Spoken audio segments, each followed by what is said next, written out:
Praise the lord bless food रेसिपीमध्ये आपल्या सर्वांचं खूप मनापासून स्वागत। आज आपण बघणार आहोत मस्त झणझणीत अशी मासळी। तर बघूनच तोंडाला पाणी सुटलं असेल तुमच्या। तर तुम्ही देखील हा एक्सपिरियन्स घ्यावा, तुम्ही देखील याची चव बघावी म्हणून आजची रेसिपी आपण बघतोय। तर ही तर तुम्ही बघितली मासळी, आता आपण मासळीची रेसिपी बघूयात। तर आज आपण बघणार आहोत सुकी मासळी कशी करायची। मासळी म्हणजे जो मोठा मासा असतो गाभेदार, त्याचे जे सुकवून ठेवलेले पीस असतात त्याला मासळी म्हणतात। तर इथे मी सुरमई माशाची मासळी घेतलेली आहे। तर हे पहा, असे मोठे मोठे पीस आहेत। इथे मी थोडंसं ज्वारीचं पीठ घेतलेलं आहे, तुम्ही कोमट पाण्यामध्ये घालून धुतली तरीही चालेल, पण ज्यावेळेस आपण पिठामध्ये हे घोळवून घेतो त्यावेळेस त्याचा वरचं जे एक्स्ट्राचं मीठ असतं ते निघून जातं। तर हे पहा, ही मासळी स्वच्छच असते, पण तुम्हाला जर वरती हे असं चामडी असते जे स्किन नको असेल तर तुम्ही काढू शकता। दाखवते त्याप्रमाणे हे पहा, ही थोडी चिवट असते, ती ठेवली तरीही चालते, पण तुम्हाला जर नको असेल तर तुम्ही अशा पद्धतीने हे सेपरेट करू शकता।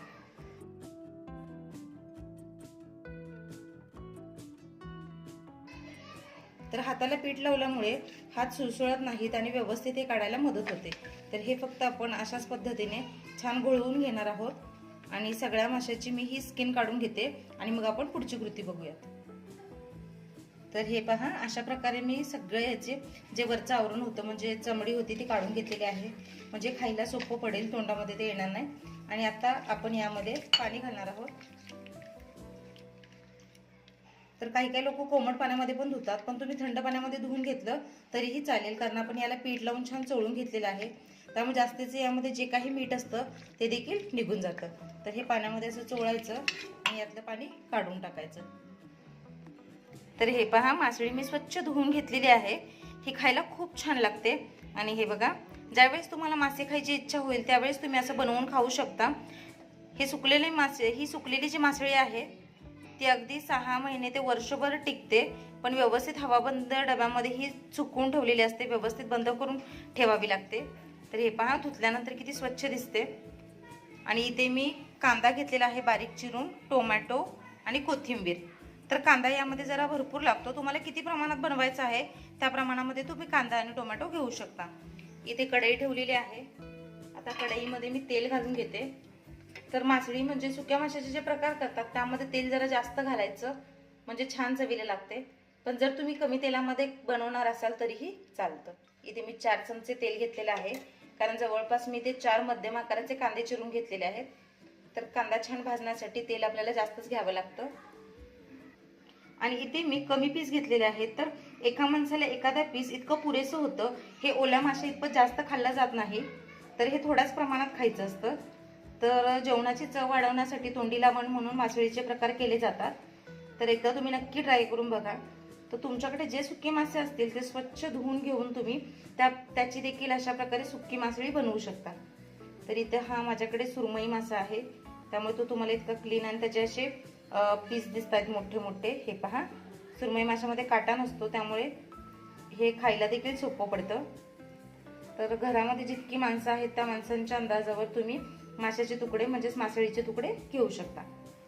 तेल आपलं छान तापलेलं आहे, तर तेलामध्ये कांदा घालून घेऊया।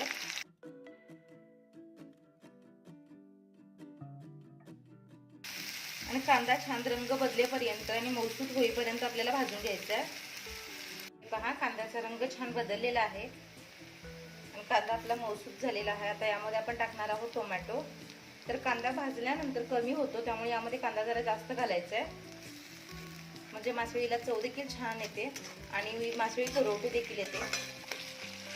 तर आता टोमॅटो देखील छान परतून विरघळून घेऊया। हे पहा, टोमॅटो देखील छान विरघळलेला आहे। आता यामध्ये मी टाकत आहे 1-1.5 चमचा कोल्हापुरी कांदा लसूण चटणी म्हणजेच कोल्हापुरी मसाला। तुम्ही तुमच्याकडे असणारा कोणताही मसाला यामध्ये घालू शकता। इथे तुम्हाला हवं तर तुम्ही आलं लसणाची पेस्ट देखील घालू शकता, पण कोल्हापुरी मसाल्यामध्ये आधीच कांदा आलं लसूण वगैरे असतं, त्यामुळे मी इथे वरतून काही घातलेलं नाहीये, कारण अगदी आपण झटपट पद्धतीने मासळी बनवतोय। तर तुम्हाला हवं तर तुम्ही आलं लसूण पेस्ट देखील यामध्ये घालू शकता। तर हे छान आपण मसाला परतून घेऊयात। तर हे पहा, मसाला घातल्यानंतर तेल देखील छान सुटलेलं आहे। आता आपण ही जी काही मासळी स्वच्छ करून घेतली ती घालणार आहोत. तर मासळीचे तुकडे देखील किती छान पांढरे शुभ्र दिसतात ते बघा. छान असे मिक्स करून घ्यायचं. यामध्ये टाकणार आहोत आपण कोथिंबीर.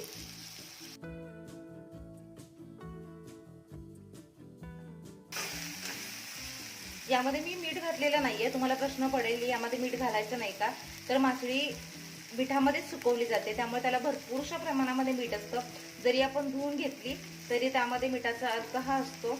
आणि कोल्हापुरी मसाला जो असतो कांदा लसूण त्यामध्ये देखील मीठ असतं, त्यामुळे मी इथे मीठ घातलेलं नाहीये. जर तुम्ही यामध्ये मिरची पावडर किंवा इतर दुसरा मसाला वापरणार असाल तर तुम्ही अगदी नकळत चवीप्रमाणे चिमडभर मीठ घातलं तरीही चालू शकतं.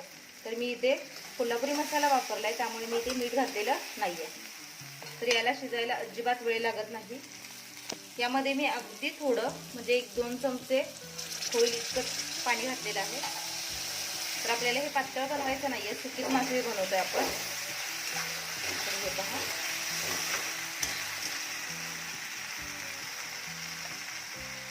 म्हणजे 2 चमचे मी पाणी घातलेलं आहे. तुम्हाला हवं तर तुम्ही आणखी थोडं पाणी घालू शकता. किती छान दिसतोय ते बघा. आणि कोल्हापुरी मसाल्यामुळे त्याला रंग खूपच छान येतो.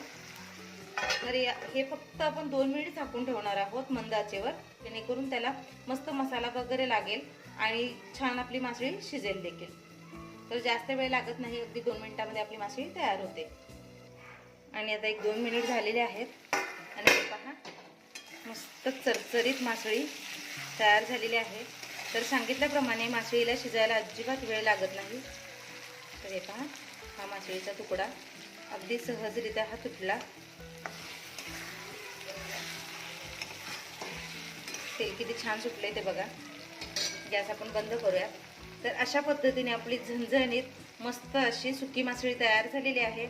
तुम्ही देखील नक्की ट्राय करून बघा. आणि भाकरीसोबत ही खायला खूप छान अप्रतिम लागते आणि जेवणाची चव देखील वाढवते. तर ज्यावेळेस तुम्हाला मासे खायची इच्छा होते, तोंडाला चव लागत नसते, अशी मासळी करून तुम्ही नक्की खा. तुम्हाला 2 घास जास्तच जातील. तर ही तुम्ही भातासोबत देखील खाऊ शकता, पण भाकरीसोबत मासळी आणि भाकरी हे कॉम्बिनेशन भन्नाट लागतं. तर मला आशा आहे ही रेसिपी तुम्हाला आवडली असेल, समजली देखील असेल. आवडल्यास लाईक, शेअर, सबस्क्राईब करा आणि महत्त्वाचं म्हणजे घंटी वाजवायला विसरू नका, कारण ज्या रेसिपीज मी अपलोड करते त्याचे नोटिफिकेशन तुमच्यापर्यंत येत राहते. तर अशाच नवीन नवीन आणि पारंपरिक रेसिपीजसाठी ब्लेस फूड रेसिपी आपलं चॅनल सबस्क्राईब करा. आणि मासळीची रेसिपी तुम्ही देखील नक्की ट्राय करून बघा. काही मनात शंका असतील, काही प्रश्न असतील, तेही तुम्ही मला विचारू शकता.